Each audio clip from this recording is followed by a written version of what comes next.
Hello दोस्तों। मेरा नाम गीता है। उम्र है अभी 20 साल की। वो उम्र जब लड़की का बदन थोड़ा थोड़ा खिलने लगता है, जैसे कोई कोमल फूल जो सुबह की धूप में चमकने लगे।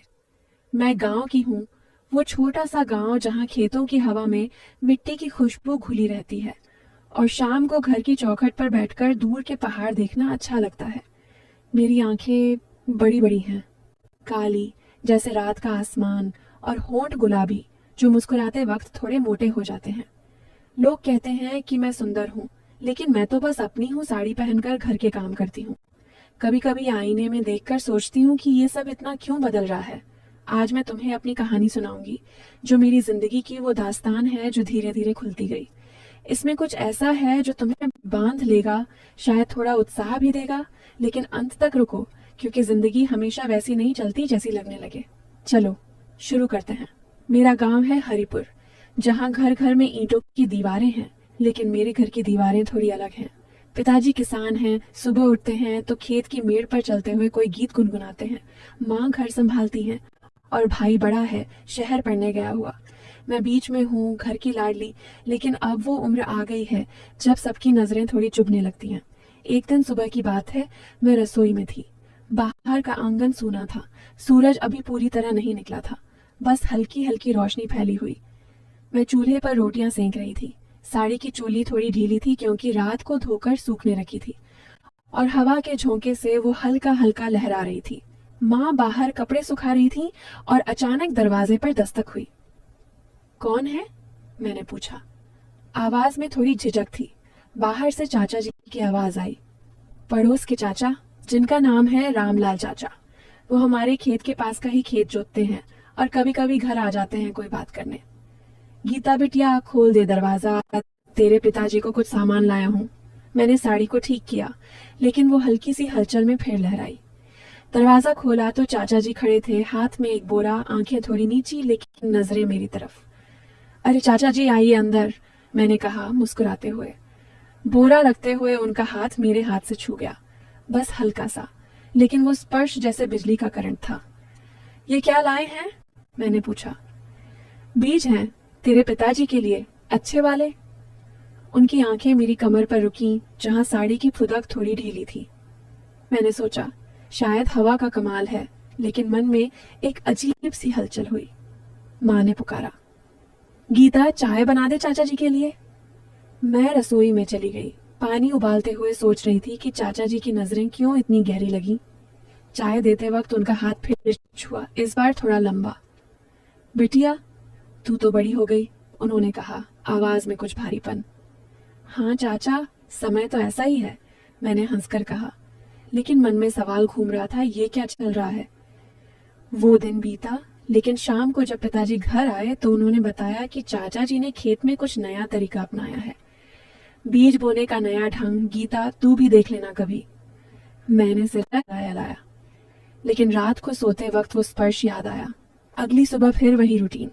मैं आंगन में झाड़ू लगा रही थी। साड़ी की आंचल कंधे से सरक गया था और मैंने उसे ठीक करने के चक्कर में कमर मोड़ी। तभी चाचा जी फिर आए, इस बार अकेले। पिताजी कहाँ हैं? उन्होंने पूछा। खेत गए हैं, मैंने कहा। तो मैं इंतजार कर लूं? वो अंदर आ गए और बैठे बैठे बातें करने लगे। गीता, तू स्कूल जाती थी ना, अब क्या करती है? उनकी नजरें मेरी गर्दन पर थीं, जहां पसीने की बूंदें चमक रही थीं। घर के काम चाचा, कभी कभी किताबें पढ़ती हूँ।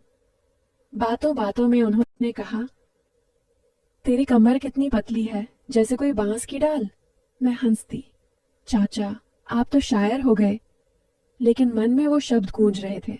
माँ आ गई तो बातें रुक गईं, लेकिन चाचा जी जाते वक्त बोले, कल आना खेत में, मैं तुझे वो नया तरीका दिखाऊंगा, बीज बोना सिखा दूंगा। मैंने हाँ कह दी, क्योंकि पिताजी का काम था।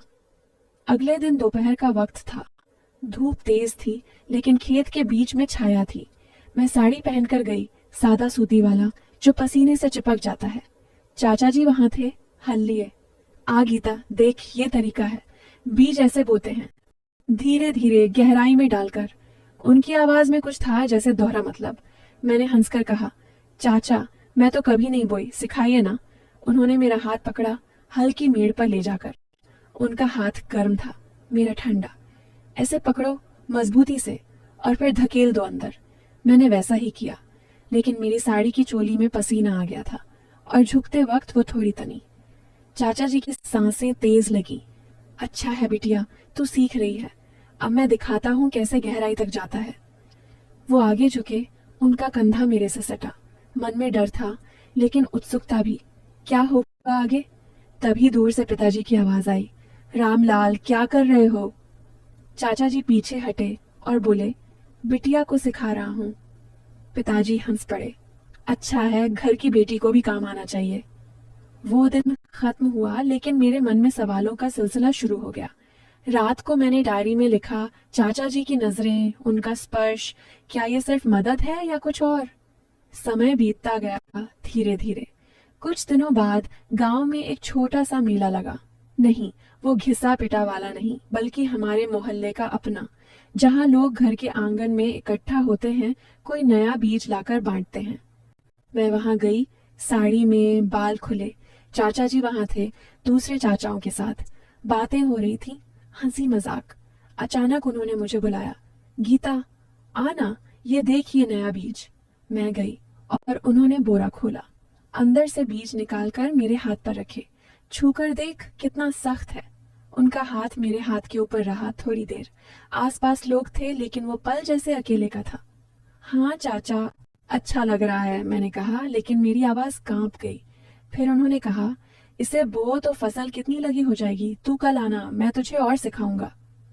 मन में वो कल की कल्पना घूमने लगी, खेत में अकेले, वो स्पर्श, वो नजरें। क्या होगा? रात को सोते वक्त नींद नहीं आई। अगली सुबह मैं तैयार हुई, लेकिन माँ ने कहा, आज घर पर रह, तेरे चाचा साहब आ रहे हैं शहर से। चाचा साहब मतलब पिताजी के भाई, जो शहर में नौकरी करते हैं। चाचा साहब आए दोपहर को, सूट बूट में, शहर की हवा लगी हुई। गीता बिटिया कितनी बड़ी हो गई। उन्होंने गले लगाया, लेकिन उनका गला लगाना अलग था, भाई जैसा, स्नेह भरा। चाची को याद करो, मैंने कहा। वो हंसे। हाँ, तेरी चाची को तो तू भूल गई। शाम को हम सब बैठे चाय पीते। चाचा साहब ने बताया शहर की बातें, वहां की नौकरियां, पढ़ाई। गीता तू भी आजा, कुछ सीख ले। उनकी आंखें साफ थीं, कोई छिपा मतलब नहीं। लेकिन जब चाचा जी का जिक्र आया तो पिताजी बोले, रामलाल अच्छा आदमी है, खेत में मदद करता है। चाचा साहब ने कहा, हाँ, लेकिन बेटियों को अकेले मत भेजना। मन में कुछ क्लिक हुआ। रात को चाचा साहब के साथ बातें की। वो मेरी डायरी देख ली।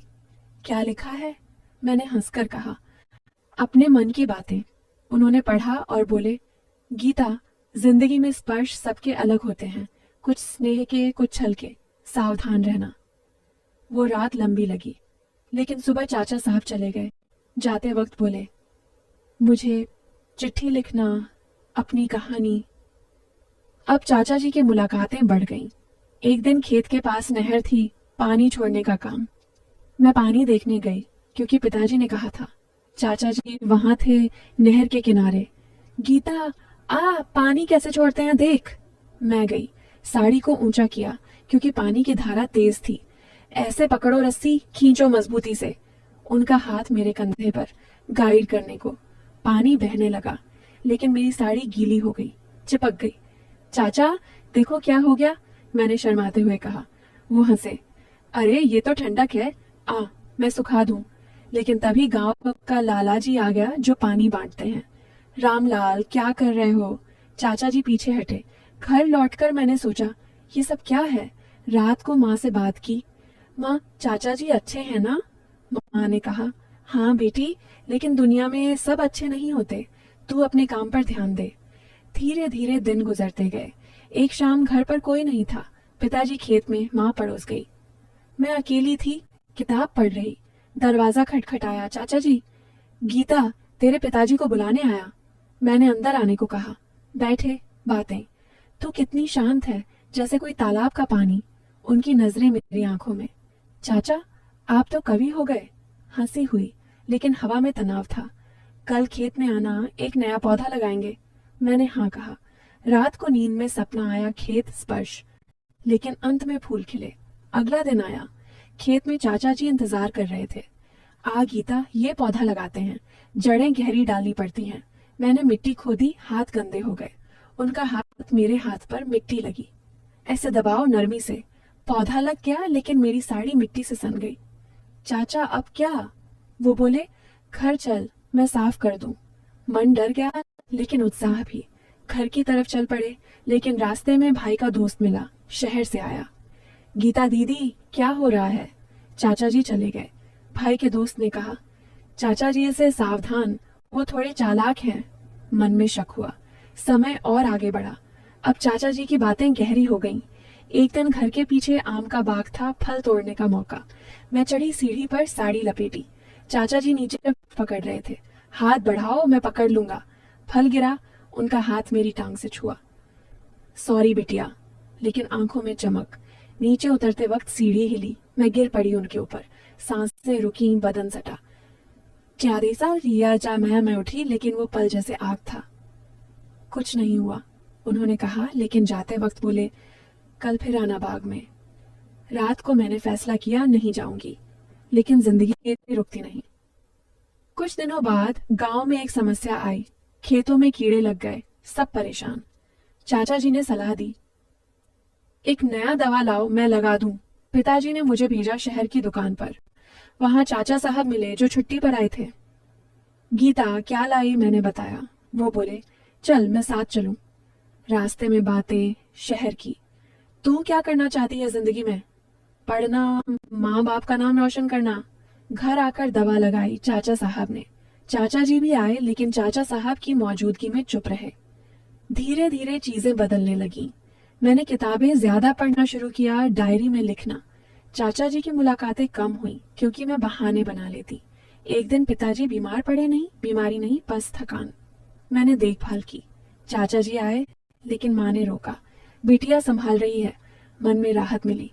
अब कहानी का वो मोड़ आया जो सब बदल देगा। एक रात, आधी रात को दरवाजा खटखटाया। मैं उठी, देखा चाचा जी। क्या हुआ चाचा? तेरे पिताजी को बुला, खेत में समस्या। पिताजी गए, मैं अकेली। चाचा जी अंदर आ गए।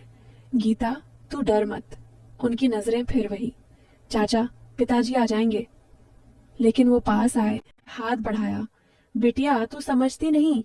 मन धड़का, चीखने को हुई, लेकिन तभी लाइट नहीं गई, बल्कि भाई घर आ गया, शहर से अचानक। क्या हो रहा है यहाँ? चाचा जी भागे। भाई ने सब सुना, पिताजी को बताया। अगले दिन पंचायत हुई। चाचा जी ने माफी मांगी। मैंने गलती की, बस मदद करना चाहता था। लेकिन सब जान गए। गांव ने उन्हें समझाया। मैंने चुप रहना चुना। लेकिन अंत चला, चाचा जी खुद एक बीमारी से जूझ रहे थे, मन की बीमारी, जो उन्हें वैसा बनाती थी। डॉक्टर ने इलाज किया और वो बदल गए। महीनों बाद वो आए, सिर झुकाकर। गीता बिटिया, माफ कर दे, मैं अब ठीक हूँ। मैंने माफ किया। और कहानी, वो बीज जो हमने बोए थे, वो फसल लहलहाई। चाचा जी अब सच्चे में मदद करते हैं, बिना किसी छल के। मैंने पढ़ाई की, शहर गई, लेकिन गांव लौटकर सोचती हूँ, जिंदगी में स्पर्श स्नेह के होते हैं, छल के नहीं बातें। लेकिन अंत में सब अच्छा। अब तुम बताओ, कैसी लगी कहानी?